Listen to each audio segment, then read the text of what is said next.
Paz seja convosco. Abra a palavra de Deus, irmãos. 1 Pedro, capítulo 5, versículo 8. Lá no finalzinho. 1 Pedro 5, 8. Fica aí, deita.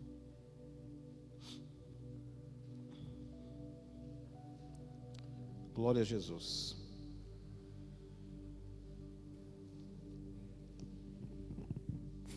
Graças a Deus porque podemos estar na casa do Senhor. 1 Pedro capítulo 5, versículo 8. Vamos falar hoje sobre um tema de grande importância que se chama vigiar.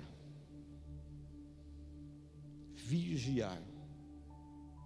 Eu creio que vivemos uma época onde a igreja tem que vigiar muito. Abrir os olhos espirituais, os ouvidos espirituais, ouvir aquilo que Deus quer falar, fechar o ouvido para aquilo que Satanás tem falado, entender o que está acontecendo, compreender os tempos que nós estamos vivendo, estar preparado para se encontrar com o Senhor nosso Deus. 1 Pedro capítulo 5, versículo 8, na palavra de Deus, diz assim: sede sóbrios, vigiai, porque o diabo, vosso adversário, anda em derredor, bramando como leão, buscando que possa tragar. Deus, aqui está a sua palavra. Essa palavra é poderosa e mais penetrante do que uma espada de dois gumes. O seu som é mais forte do que o barulho de muitas águas. Por isso, Deus, queremos ouvir, queremos escutar, mas também praticá-la. Nos dê sabedoria, nos dê discernimento. Se revela a nós através da tua palavra, Pai, que a tua igreja possa se alimentar desta palavra e praticá-la de uma forma que toda a obra das trevas caia por terra, em nome de Jesus Cristo, amém. Jesus, pode se assentar na presença do Senhor. Vigiai. Algo que eu tenho percebido com relação ao povo de Deus, eu não estou falando aqui da nossa igreja, mas estou falando de um geral. Isso de uma forma global até. A igreja não está entendendo ou perdeu algumas coisas com relação ao nosso inimigo. Nós temos um inimigo. Nós não podemos perder essa noção, perder este foco, que existe uma batalha espiritual contra nossas vidas, contra o reino de Deus, contra a obra de Deus. Nos parece brincadeira, mas a igreja de Cristo, ela sempre foi atacada, ela sempre será atacada, mas uma coisa é certa: aqueles que estão na presença de Deus serão mais do que vencedores em Cristo Jesus. Mas se nós não entendermos que estamos sob ataque, nós podemos ser derrotados. Esse versículo da palavra de Deus, ele é incisivo. Ele não precisa nem de explicação. Deus aqui, ele é muito claro, dizendo: sede sóbrios. Sóbrio é uma pessoa que está em sã consciência, está com as suas noções claras, suas faculdades mentais totalmente claras, conseguindo entender o que está em sua volta. Por isso que a Bíblia diz: sede sóbrios, vigiai, ou seja, estai atento, cuidado. Por que esse vigiai? Aí ele dá a resposta: porque o diabo, meu querido, nós estamos em guerra contra este inimigo chamado diabo, que alguns chamam Satanás, demônios, fubazento, lumbriguento, sei lá o que você quer chamar, mas é ele. Aí você vê a sequência: vosso adversário. Ou seja, nós temos um adversário. Nós temos um adversário que se levanta contra nossas vidas, usando algumas estratégias, alguns meios, para nos enfraquecer na fé, para nos tirar o nosso foco, tirar a nossa alegria de estar na igreja, tirar a nossa alegria de orar, de buscar a palavra de Deus. Ele é um adversário. E a Bíblia diz que ele anda ao derredor, rugindo como um leão, buscando a quem possa tragar. Então Satanás, ele vai usar de algumas estratagemas, algumas estratégias, para nos derrubar. Por isso nós temos que vigiar, estar atento, entender de onde está vindo o ataque. Irmãos, tem coisas acontecendo, às vezes dentro do nosso lar, às vezes no nosso trabalho, às vezes até na nossa saúde, e nós não conseguimos identificar de onde que vem o inimigo, como que o inimigo está agindo, porque estamos fora de uma vigilância. É importante abrir os olhos espirituais. Eu lembro de algo que eu até já falei aqui, se não me engano. Isso aconteceu no século XV, em Londres, na Europa. Naquela época, as ruas lá, as valetas, eram abertas. Não havia um sistema de esgoto, como nós conhecemos agora. E com isso, começou a morrer muita gente, homens, mulheres, crianças, adultos, de todas as formas, começou a morrer muita gente. O famoso Colégio de Cirurgiões de Londres, disseram que o problema vinha do ar. Era o ar que se respirava, que estava contaminado. As pessoas começaram a fechar as janelas, fechar as portas, fechar os chaminés, começaram a queimar ervas aromáticas dentro das suas casas, fazer fumaça para tentar expulsar aquele vírus que os colégios de cirurgiões disseram que estava no ar. Mas as pessoas continuavam a morrer, não havia mudança na situação. Alguns anos se passaram e muita gente morreu e continuava morrendo. Um grupo de cientistas descobriu que, na verdade, o que estava matando as pessoas era um bacilo, um micróbio, que tinha como hospedeiro as pulgas, e por sua vez as pulgas tinham como hospedeiro os ratos, e esses ratos vinham pelas valetas abertas, pelo sistema de esgoto aberto, e entrava dentro das casas, e contaminava as pessoas. Ou seja, as pessoas imaginavam que o inimigo vinha de um lado, mas na verdade ele estava vindo de outro lado. E por isso muita gente morreu. A epidemia não entrava pelo ar, entrava pelo esgoto. E da mesma forma, nós podemos ver isso acontecendo na vida de muita gente. Estão se preparando para lutar contra o inimigo de uma forma, mas ele está vindo de outra. Muitas vezes está esperando entrincheirado de um lado, mas ele está vindo de outro lado, porque falta vigilância. Vem por outros meios, por outras formas. Mas na vida cristã não é muito diferente. Lutamos com situações que o mundo apresenta, que o mundo nos mostra, mas lutamos muitas vezes da forma errada. Por isso não vencemos, por isso não muda as coisas, por isso continua do mesmo jeito.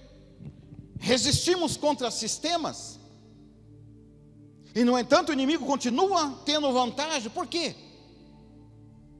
O que se vê de pessoas lutando contra a política, o que se vê de pessoas lutando contra as enfermidades, vê de pessoas lutando contra a miséria, contra a insegurança, contra o esposo, contra a esposa, contra os filhos, contra alguma outra situação, mas da forma errada,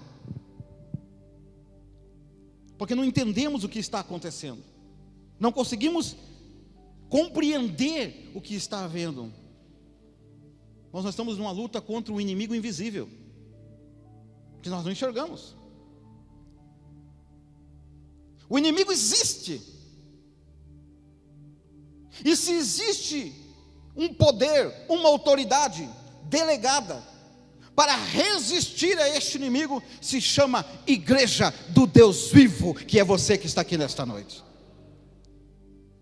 Por isso temos que entender que nós somos e vigiar.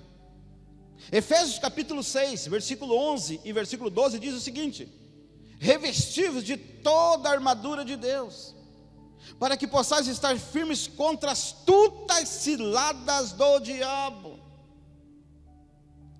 Porque não temos que lutar contra a carne e o sangue, mas sim contra os principados, contra as potestades, contra os príncipes das trevas deste século, contra as hostes espirituais da maldade nos lugares celestiais. Irmãos, se nós não conseguimos entender isso, que nós temos uma guerra no mundo espiritual, e que ela vem através de demônios, e que nós temos autoridade para mandar esses demônios embora, e mandar que saia, nós vamos continuar sofrendo.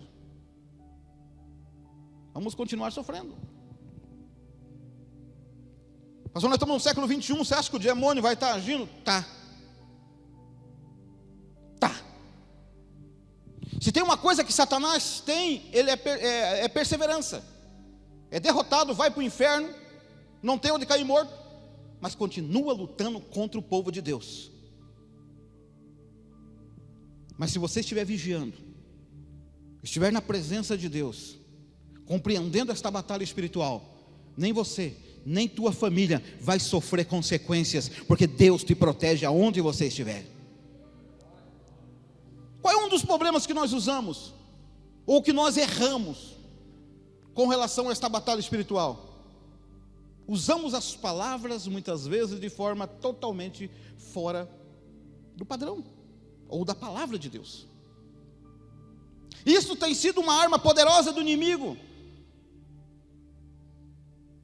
Quanto mais você se aprofundar na palavra, mais você vai se alimentando dessa palavra, mais você vai usar esta palavra, e mais você é vencedor. Mas muitas vezes usamos errado. O inimigo tem usado esta arma de uma forma muito forte, e com sabedoria até. Olha o que nós estamos passando.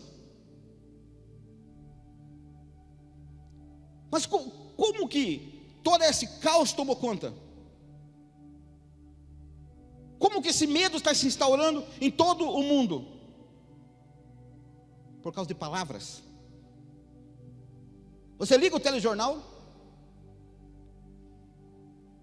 e o que é lançado em nossas mentes? Porcaria, lixo, é só coisa ruim. É crise, é morte, é roubo, é falências, é drogas, é doenças, é o coronga, o filhote chinês que está aí incomodando. A cabeça das pessoas estão sendo alimentado com coisas negativas, com coisas satânicas. A autoestima das pessoas está sendo destruída. Nós entramos em muitas casas a semana toda, você não tem ideia como é atender uma pessoa com a autoestima lá embaixo, achando que não é ninguém, achando que vai morrer, achando que não tem mais solução, porque não vigia. Outro dia eu falei aqui que as palavras têm poder, vocês lembram? Sobre o poder da palavra. Isso, se alguém chegar perto de você e falar que pegou piolho, quando ela sai perto de você, já vai começar a coçar a cabeça. Acho que peguei, não é assim? Esse é o poder da palavra. Poder da palavra. A língua, ela é muito perigosa. Provérbios capítulo 18, versículo 21 diz assim: o amor e a vida estão no poder da língua, e aquele que a ama comerá do seu fruto. Como nós estamos usando a nossa língua? De que forma nós estamos usando esse membro, que a Bíblia chama lá em Tiago de difícil de se domar? Que as bestas feras o homem conseguiu domar, mas a língua é um pequeno membro, muito difícil. Satanás tem usado essa arma, palavras, Uma palavra bem colocada, você pode levar alguém ao céu, mas uma palavra mal colocada, você pode levar essa pessoa a descer ao inferno. Porque palavras são poderosas. O homem deve controlar a sua língua. Deve controlar. Provérbios 17, versículo 28 diz o seguinte: até o tolo, quando se cala, é tido por sábio. Até o tolo. Às vezes nós falamos demais. Por isso que a Bíblia diz: quando chegar na presença de Deus, não sejam muitas suas palavras. Tem algumas coisas que são clássicas. Até agora eu estava lendo sobre isso. Com certeza você viu sobre isso, te mandaram lá. Pessoas que falaram demais e sofreram as consequências disso. Vocês lembram das palavras de Tancredo Neves? Quando estava garantido a sua eleição, que ele ia ganhar e não ia perder, e um repórter chega para ele e pergunta: e agora, Tancredo Neves, o que você acha? Tem alguma chance de você ser derrotado? Ele disse: agora nem Deus me tira de lá. Realmente ele subiu a rampa, mas morto. Vocês lembram que estava escrito no Titanic? Esse nem Deus afunda. Não precisou nem de Deus, uma pedra de gelo arrebentou. Vocês lembram das palavras de John Lennon? Serei mais famoso do que Jesus Cristo. Poucos meses depois ele morre. Um fã louco mata. Palavras têm poder. Marilyn Monroe, Deus mandou a Billy Graham ir num show dela, no final do show, para dar uma palavra para ela. Quando termina o show, ele vai naquele show, ele entra no camarim de Marilyn Monroe e diz assim para ela: Deus mandou aqui para te dar uma palavra. Você sabe o que ela falou para Billy Graham? Eu tenho tudo o que eu quero, eu não preciso deste teu Deus e nem do teu Jesus. Uma semana depois ela estava morta. Então palavras pode direcionar a nossa vida para o bem ou para o mal. Por isso nós temos que se alimentar da Bíblia, da palavra de Deus, todo o tempo. Vocês lembram o que aconteceu com Jó? O fubazento se apresentou diante de Deus. Se apresenta diante de Deus. Quando ele se apresenta diante de Deus, o que Deus fala para ele? Tu viste o meu servo Jó, membro da IEQ Jardim Amélia lá em Pinhais, fiel a Deus, temente, reto, íntegro, justo.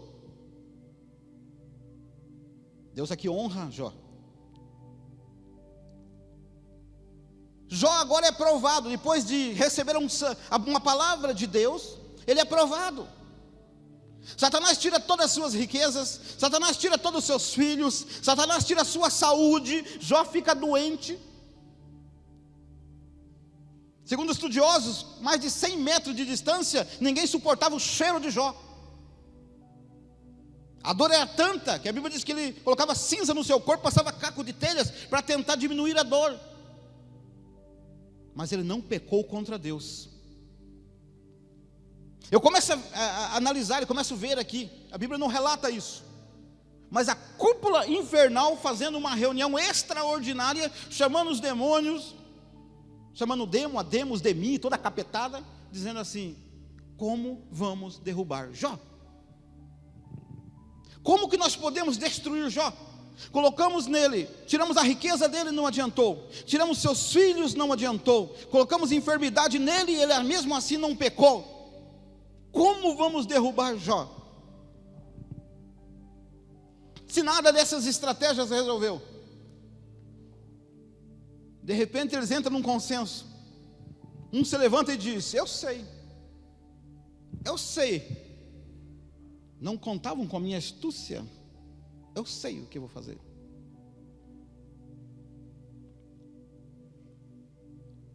Vamos fazer ele pecar com palavras.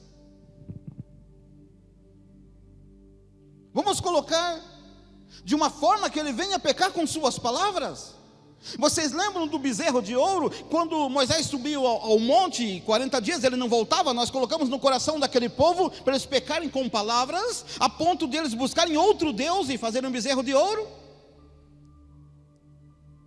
Vocês lembram dos espias, que quando vão ver a terra que Deus estava dando a eles, e quando eles retornam, 10 espias, nós colocamos no coração palavras negativas, e eles lançaram quase 3 milhões de pessoas a morrer no deserto, por causa de palavras negativas, na mente daquele povo. Vamos fazer o mesmo com Jó. Vamos usar a sua esposa, vamos usar os seus amigos, para condená-lo, para julgá-lo. Os amigos de Jó começam a lançar sobre ele pecado, dizendo que se ele estava naquela situação, porque ele tinha pecado. A mulher de Jó chega para ele e diz: maldiçoa o teu Deus, e morre. Mas a Bíblia diz que Jó não pecou, nem por gestos e nem por palavras. Ele diz para sua esposa: você fala como louca? Nós recebemos o bem de Deus, só que não podemos receber o mal? Nu eu vim a este mundo, nu eu sairei deste mundo. Eu sei que o meu Redentor vive, aleluia. E Jó não pecou. E o que Deus fez? Deus reverteu a situação dele, e a Bíblia diz que ele tornou mais rico do que antes. Deus o curou, Deus deu uma família para ele abençoada. Quais são nossas palavras? A quem nós estamos dando ouvido e crédito? A quem? Quem nós estamos escutando? Quem nós estamos, que está caminhando conosco e está nos dando direcionamento?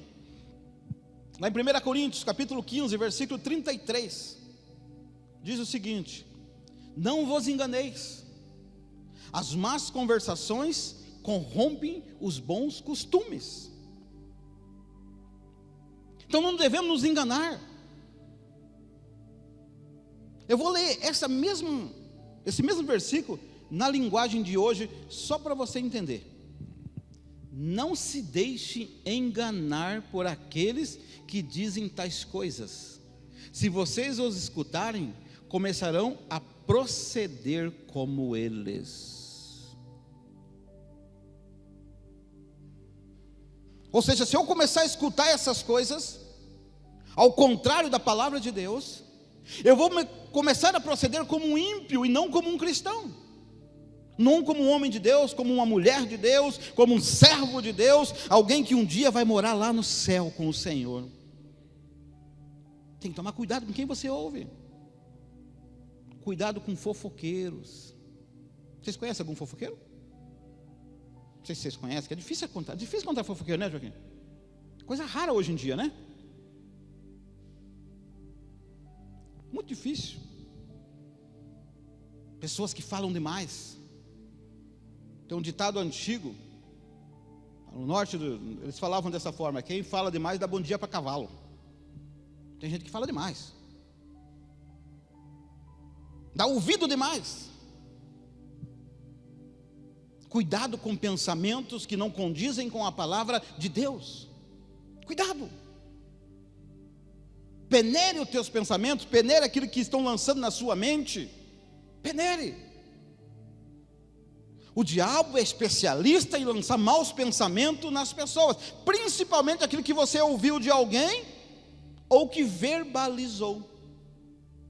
O diabo não conhece o teu pensamento. Ele não sabe ler o teu pensamento, mas ele sabe aquilo que você fala. Pelas tuas atitudes, por aquilo que você fala, ele começa a te estudar. E muitas vezes nós falamos o que não devemos, nós começamos a confessar aquela situação e o diabo sabe aonde agir. Você quer um exemplo? Tem gente que diz assim: fale mal de mim, pode mexer comigo, mas não mexa com meu filho. Já escutou isso? Quem que o diabo vai mexer? Com o teu filho.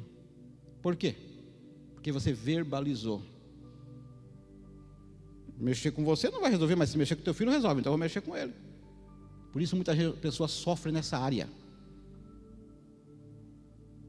Temos que tomar cuidado com aquilo que nós falamos. Provérbios capítulo 12, versículo 18 diz assim: alguns cujas palavras são como pontas de espada, mas a língua dos sábios é saúde. E na linguagem de hoje, ainda diz assim: certas pessoas têm a língua afiada como espada, pronta para destruir outros, mas as palavras do homem sábio ajudam a estabelecer amor e paz. Aleluia! Então as tuas palavras podem mudar o destino de uma pessoa, pode mudar a tua casa, pode mudar a tua família, pode mudar esse país, pode mudar essa nação. Por isso nós estamos profetizando que vai vir um avivamento, vai vir um poder de Deus sendo derramado sobre essa nação, em nome de Jesus. Eu creio nisso. Mas tem pessoas que usam as palavras, e tem palavras que ela é mais poderosa do que, muitas vezes, uma agressão física.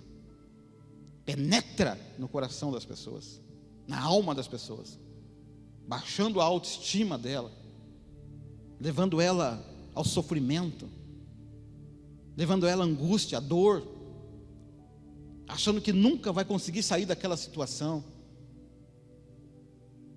achando que nunca vai sair, porque palavras podem te destruir e pode te desanimar. Pode desanimar.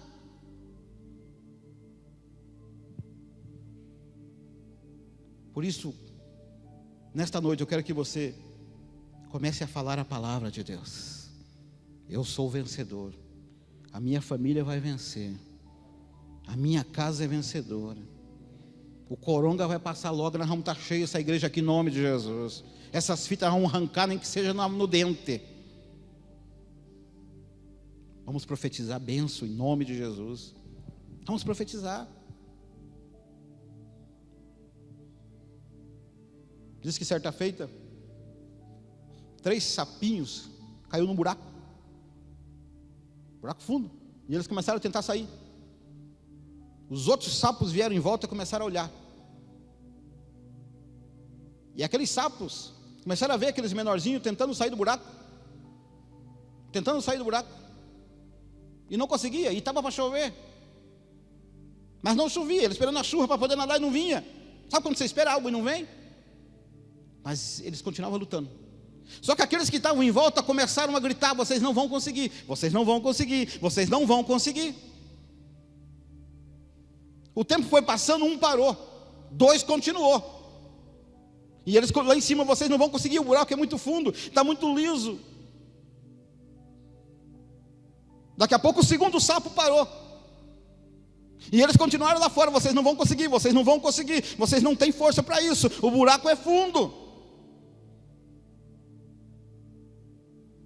Mas teve um que não parou. E depois de tanto escorregar e pular, aquele sapo consegue sair do buraco. Todo mundo vai abraçar ele, vai dar parabéns para ele. Só que ele não escuta, porque ele é surdo. Aquele sapo venceu porque ele era surdo. Às vezes tem que fazer surdo para este mundo, mas ouça a voz de Deus, porque você vai sair e vai ser vencedor em Cristo Jesus. Não ouça o que o inimigo tem falado para você. Não ouça. Provérbios capítulo 10, versículo 19. Na multidão de palavras não falta transgressão, mas o que modera os seus lábios é prudente.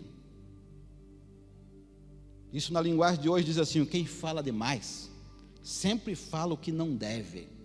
O homem sábio e ajuizado consegue controlar as suas palavras.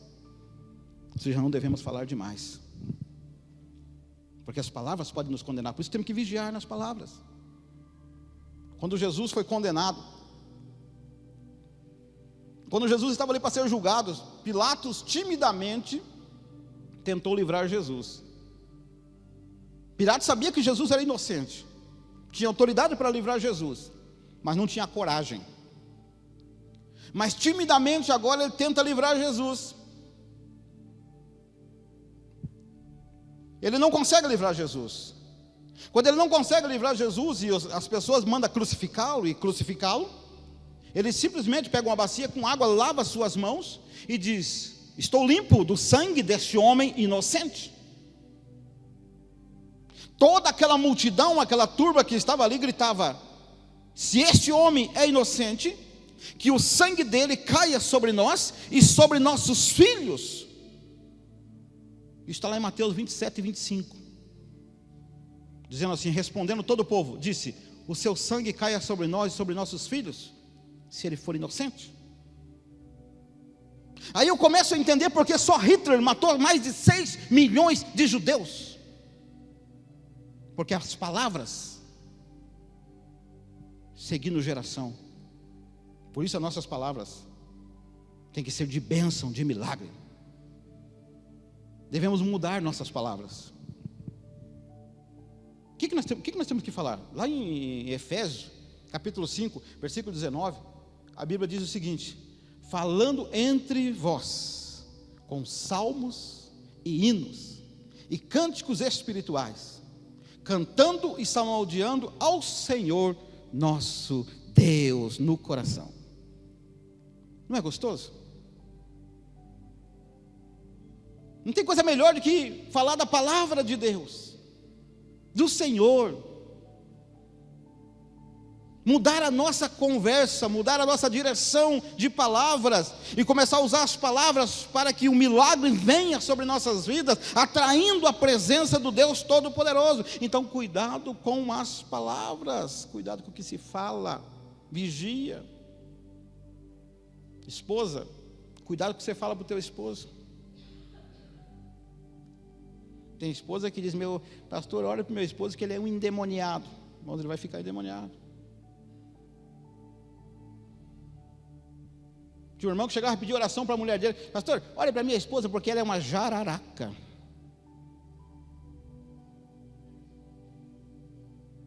Você acha que Deus vai abençoar a jararaca? Não. Pastor, olha para minha casa, que minha casa é um inferno. Deus não abençoa o inferno, meu querido. A tua casa é um pedaço do céu, que Deus está lá em nome de Jesus.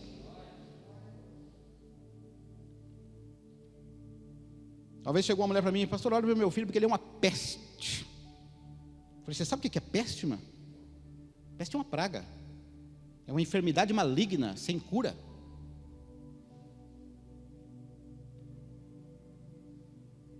Tinha uma senhora na igreja que ela sempre se referia ao neto dela como danado.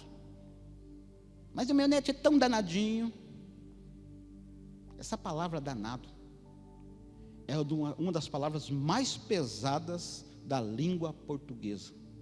Vê no dicionário para você ver. Condenado ao inferno, endemoniado, assassino, rebelde, tudo que não presta está inserido nessa palavra danado. Então muitas vezes nós, em vez de abençoar, nós amaldiçoamos. Por isso, mude a tua palavra. Como é que se muda ela? Bíblia. Gaste tempo com a Bíblia. Eu estou falando isso aqui desde que eu cheguei. Gaste tempo com a Bíblia. Estude a palavra. Leia a palavra. Coma a palavra. Rumina. A Bíblia diz que é para ruminar a palavra. Sabe o que é ruminar? Quem trabalhou com criação de vaca sabe o que é isso, não é? Ruminar a vaca, ela come, mastiga, engole, ela volta de novo, mastiga de novo e depois engole. A palavra tem que estar constantemente dentro de nós, viva. Aí você não vai ter medo, aí você não vai se assustar, porque as palavras vão trazer a presença de Deus. O diabo está ao derredor, mas os anjos de Deus também estão, diz a palavra. O inimigo está se levantando contra mim, mas a Bíblia diz que Deus está me protegendo, que Ele é comigo 24 horas por dia. Então a Bíblia é o segredo. Não olhe para as circunstâncias, olhe para a palavra. Você vai ver que a tua vida vai mudar, tua família vai mudar. Vai mudar em nome de Jesus. Eu lembro de uma situação quando Billy Graham estava fazendo uma cruzada na Alemanha, no estádio de Nuremberg, o mesmo estádio onde Hitler se reunia com a sua liderança satânica. E agora Deus permitiu que se fizesse uma cruzada com milhares e milhares de pessoas para ouvir a palavra de Deus. O louvor aconteceu quando Billy Graham se levanta para pregar a palavra. Entra no estádio agora centenas de homens e mulheres trajando roupas nazistas, com gritos de guerras. Um barulho ensurdecedor tomou conta daquele local. E quando aquela multidão de alemão viu aquelas pessoas vestidas de soldados, de roupas nazistas, fazendo aqueles gritos de guerra, semelhante ao que se fazia na época do nazismo, eles começaram a lembrar dos seus entes queridos e amigos e familiares que morreram no Holocausto, que morreram na guerra, e foi uma tristeza, e começou um choro naquele estádio. Uma angústia tomou conta daquele local. Billy Graham olha aquela situação, aquela cena, e ele se levanta agora, chama o coral e começa a cantar um hino de louvor e adoração ao nosso Deus que está aqui nesta noite, na pessoa bendita do Espírito Santo, e começam a orar. De repente aquele barulho de guerra começa a ser abafada pelos louvores e pela oração, e o Espírito de Deus desce sobre aquele local, e um dos maiores avivamentos da Alemanha acontece naquele dia, com centenas e centenas de pessoas se entregando a Jesus e sendo batizadas no Espírito Santo de Deus. Aleluia! Por isso que eu digo, a igreja tem autoridade para mudar a história. Não é para nós ficar sentados achando que somos derrotados, achando que não vamos vencer, achando que todo mundo vai morrer e que vai acontecer isso. Eu vou dizer para você o seguinte: ninguém vai morrer, nós somos vencedores em Cristo Jesus. Nós vamos pisar na cabeça da serpente, vamos ganhar almas para o reino de Deus, vamos terminar esta igreja, vamos mudar a história deste bairro, porque Deus nos chamou para isso. Aleluia! Mas se levante no poder do Espírito Santo, no poder da palavra. Muda a tua casa, começa a mudança da tua casa, começa a abençoar o teu lar, começa a abençoar o teu trabalho, e você vai ver que vai haver uma mudança espiritual radical em nome de Jesus. Mas é necessário nós nos colocarmos como servos e servas de Deus, porque nós somos chamados para fazer essa diferença. Se tem alguém que o demônio tem medo, é você que está sentado aqui nesta noite. É você que está aqui hoje. Portanto, use as tuas palavras para vencer a obra das trevas. Vigiai. Não se esqueça que nós temos um adversário, mas nós temos um Deus maior do que esse adversário, e que nos deixou a sua palavra, deixou o Espírito Santo, deixou a sua unção, deixou os dons para nós usarmos em nome de Jesus Cristo. Portanto, igreja, se levante como vencedora em Cristo Jesus, e nós vamos orar. Se levanta, se coloca em pé, em nome de Jesus.